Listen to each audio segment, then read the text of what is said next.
আসসালামু আলাইকুম প্রিয় বন্ধুরা। বাংলাদেশে এবং মালদ্বীপে অনেক প্রবাসীরা বেকার আছে, কাজের ফাঁকে ফাঁকে সময় আছে কিন্তু জায়গাও আছে, কিন্তু জানে না যে কিভাবে চাষটা করতে হবে। অনেকে কমেন্ট করে, অনেকে বলতে চায়, জানতে চায় আমার মাধ্যমে যে মরিচ কিভাবে চাষ করে। আজকের এই ভিডিওতে মরিচ কিভাবে চাষ করে আপনারা লাভবান হবেন সরাসরি সবকিছু এই ভিডিও দেখাবো, এবং যদি কোনো পরামর্শ লাগে অবশ্যই নাম্বার দিয়ে দেবো, ওনার থেকে জেনে পরামর্শ নেবেন। আসসালামু আলাইকুম। ওয়ালাইকুম সালাম। কেমন আছেন ভাই? আলহামদুলিল্লাহ খুব ভালো আছি। কি নাম আপনার? আমার নাম মোহাম্মদ হানিফ মিয়া। হানিফ ভাই, জি, আজকে জি। আপনার মাধ্যমে মরিচ চাষ কিভাবে করে সেটা আজকে সবাইকে জানাবেন। এই যে আলহামদুলিল্লাহ, এই যে মরিচগুলো, তো এই যে এই সোনার ফসলগুলো আলহামদুলিল্লাহ, আল্লাহু আকবার, আল্লাহর রহমতের জিনিস। তো আপনি আমাকে বলবেন যে ছোট থেকে গাছগুলো কিভাবে লাগায়।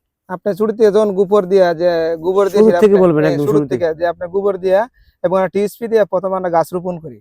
রোপণ করার পরে আপনি কিছুদিন যাওয়ার পরে আপনার যে সাইড কাটিয়া সুন্দর টিকে গুল করে কাটিয়ে আপনি গোবর দিয়ে টিএসপি দিয়ে ইউরিয়া অক্কানা এগুলো দেশের যে ভাষা বলে এগুলো দিয়ে আমরা খাদ্য দিই, বুঝছেন? কোথায় পাওয়া যায়? এগুলো মালে রাজধানীতে পাওয়া যায়। হ্যাঁ বলেন। বুঝছেন, মালে রাজধানীতে পাওয়া যায়, আইল্যান্ডও আছে, আইল্যান্ডও এবং দোকান আছে, দোকানে পাওয়া যায়।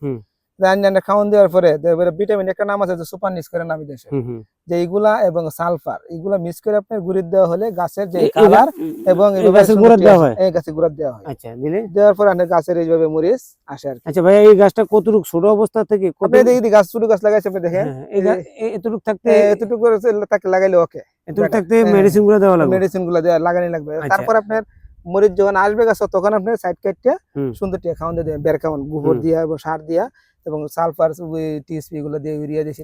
এগুলো দিলে আস্তে আস্তে গাছ বড়। পানিটা দিতে কয়দিন পর পর? পানি আপনার ডেইলি একবার দেওয়া লাগবে, রোদটা ডেইলি একবার, আর বৃষ্টি হলে আপনার এবং 2 দিন 1 দিন পরে পরে পানি দিলে চলে। আচ্ছা, ডেইলি একবার দেয়, কোন টাইমে পানিটা দিলে ভালো হয়? পানিটা আপনি সপ্তাহে দিবেন 10টা 11টার দিকে পানি দিলে ভালো হবে। ধন্যবাদ আপনাকে। এই যে পুরো ক্ষেতটা, এই ক্ষেতটা দিয়ে আপনার মাসে কিরকম ইনকাম হয়? আপনার এই এটা দিয়ে আমার প্রতি সপ্তাহে আমি এটার থেকে 50 কেজি 60 কেজি মরিচ কাটি এটার থেকে। সুবহানাল্লাহ, আলহামদুলিল্লাহ। এবং 50 কেজি 60 কেজি মরিচ বর্তমান রেট যেটা আছে 300 টাকা এবং 250 টাকা কেজি বর্তমানে রেট আছে। এই মরিচটার নাম কি?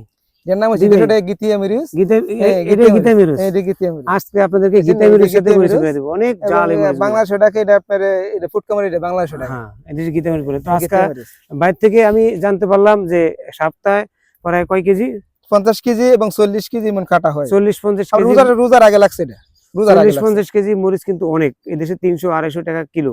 তো আজকে এই বাইরে থেকে সবকিছু আপনাদের বিস্তারিত জানলাম। এই ভিডিওর ভিতরে আপনার নাম্বারটা দিয়ে দেবো, যদি কেউ মরিচ করার জন্য আইডিয়া আছে আপনি দিবেন। অবশ্যই অবশ্যই, এটা যে আমার কোনো লস নাই, এটা যাতে রিজিকটা পাবে, সমস্যা নাই। অসংখ্য ধন্যবাদ ভাইয়াকে। তো ভাইয়া, আপনি আমার এই ভিডিওর মাধ্যমে আপনার বন্ধু বান্ধব পরিবারের লোকেরা দেখবে, তাদের উদ্দেশ্যে কিছু বলেন। সবার উদ্দেশ্যে বলছি, সবাই তো ভালো থাকে, দোয়া করে আমরা জন্য যে ভালো বিদেশে থাকতে পারি, এদের সবার কাছে আমরা কামনা রইল। প্রিয় বন্ধুরা, বেশি বেশি শেয়ার করে দিবেন যারা মালদ্বীপে এবং বাংলাদেশে বিভিন্ন ধরনের তরকারি চাষ করতে চান। আজকের এই মরিচ ক্ষেত থেকে, গোয়েদ আইল্যান্ড থেকে বিদায় নিলাম। আমি মিজান। মালদ্বীপ প্রবাসীদের পাশে আমি সবসময় থাকবো। আপনাদের ভালোবাসা পেলে আরো সুন্দর সুন্দর ভিডিও করবো। আল্লাহ হাফেজ ভাই, আসসালামু আলাইকুম। ওয়ালাইকুম আসসালাম ভাই।